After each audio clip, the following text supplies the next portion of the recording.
Hello and welcome to our channel. Thank you for choosing to spend this time with us today.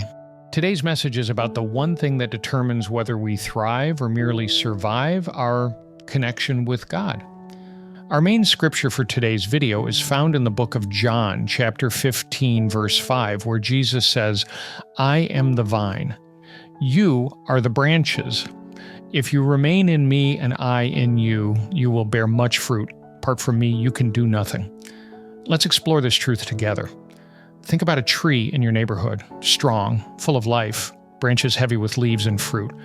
That tree doesn't strain or stress to produce what it does.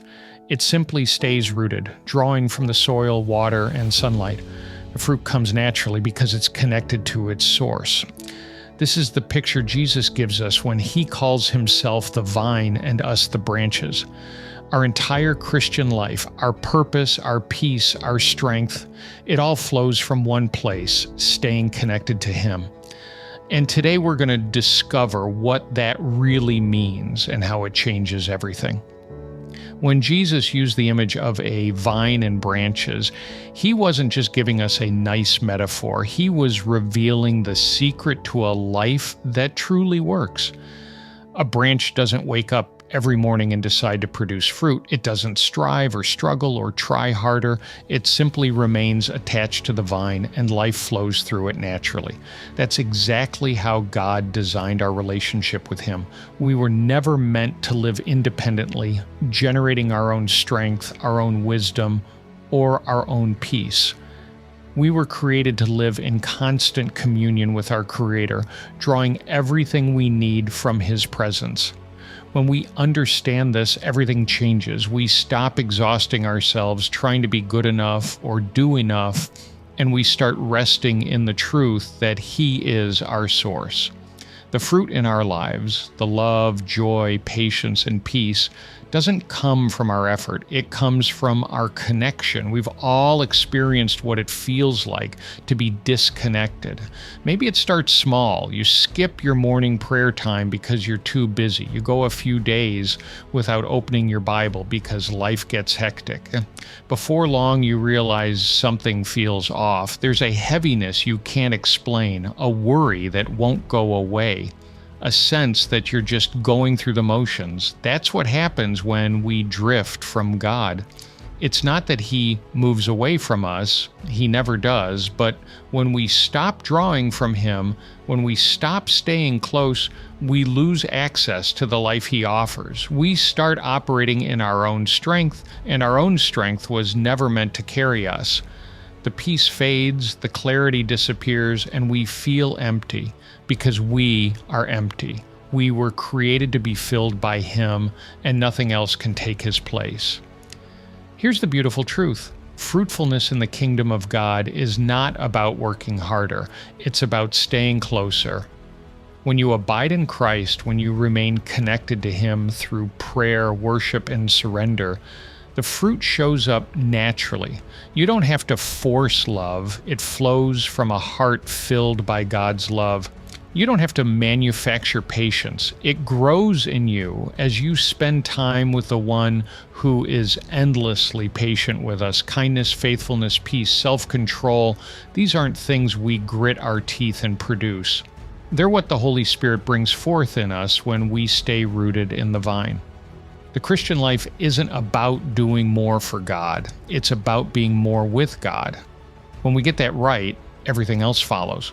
The world tells us that independence is strength. Stand on your own 2 feet, pull yourself up, be self-made, but the kingdom of God operates on a completely different principle. In God's kingdom, dependence is strength. Admitting that you can't do it on your own isn't weakness, it's wisdom. When you come to God and say, "Lord, I need you. I can't handle this alone. Without you, I have nothing," that's when his power shows up. The Apostle Paul understood this. He said in 2 Corinthians that God's power is made perfect in weakness. When we stop relying on ourselves and start relying on him, we position ourselves for breakthrough. Your weakness isn't a disqualification, it's an invitation for God to demonstrate his strength in your life. So how do we stay connected? How do we abide in Christ in the middle of busy schedules, responsibilities, and challenges? It starts with intentionality. Abiding isn't automatic, it's a daily choice. It's making time for prayer, even when your day feels packed. It's opening God's Word and letting it speak to your heart, not just reading it as a task to check off. It's inviting the Holy Spirit into your decisions, your conversations, your struggles, and your victories. It's choosing to acknowledge God throughout your day, not just in the morning or at night. The more you draw near to Him, the more alive your spirit becomes. You start to notice His presence in the small moments. You hear His voice more clearly. You feel His peace in situations that used to overwhelm you. Abiding is a lifestyle of staying aware that He is with you and you are with Him. But let's be honest, there are seasons when it feels like nothing is growing. You pray and the heavens seem silent. You serve faithfully, but you don't see results. You trust God, but circumstances don't seem to change. In those moments, it's easy to wonder if you're doing something wrong or if God has forgotten you. But here's what you need to know. Sometimes God prunes before He multiplies. Pruning isn't punishment, it's preparation. When a gardener cuts back a plant, it looks like loss, but it's actually making space for greater growth. God does the same in our lives. He removes what's dead, what's draining us, what's keeping us from bearing the fruit He has planned. Those dry seasons aren't signs that God has abandoned you. They're signs that He's preparing you for something greater. Trust the process. Stay connected to the vine even when you can't see the fruit yet. Here's a warning we all need to hear. The greatest threat to a fruitful life isn't external opposition. It's internal self-reliance. The moment we start thinking, I've got this, I can handle it on my own, we begin to drift.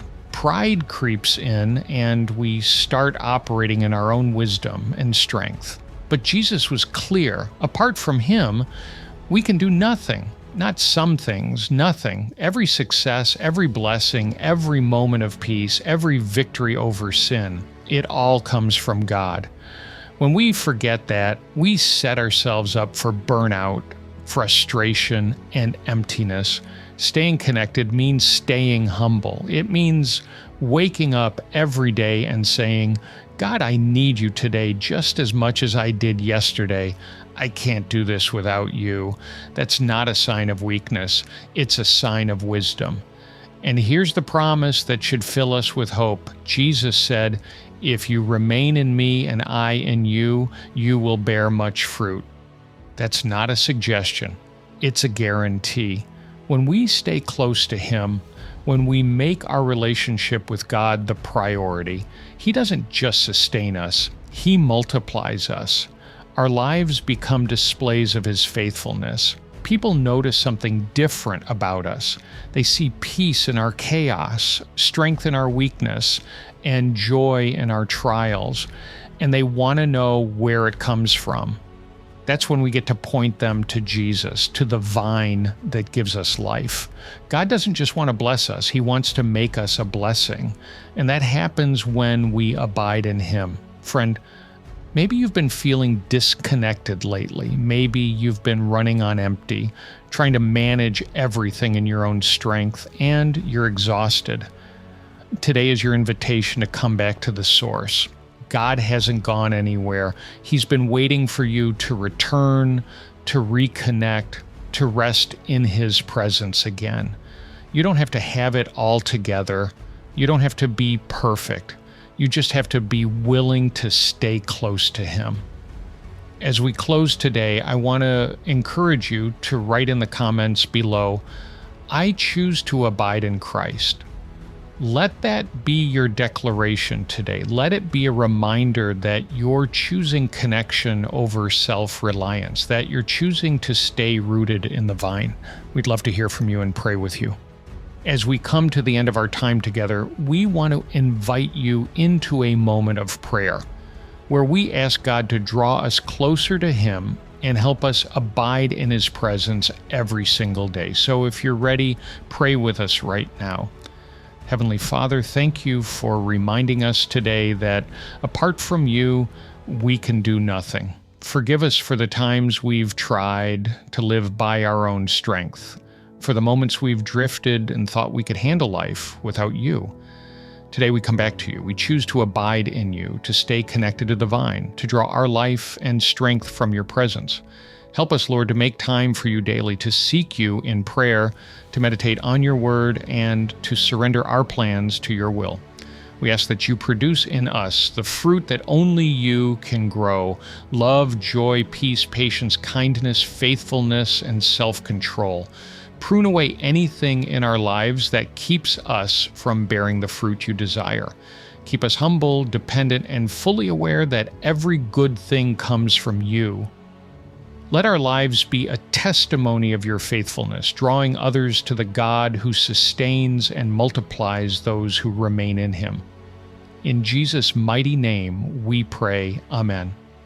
Remember this: a branch doesn't survive by trying harder. It survives by staying attached. Stay connected to God and watch him bring life to every area of your existence. Have a great day, and God bless.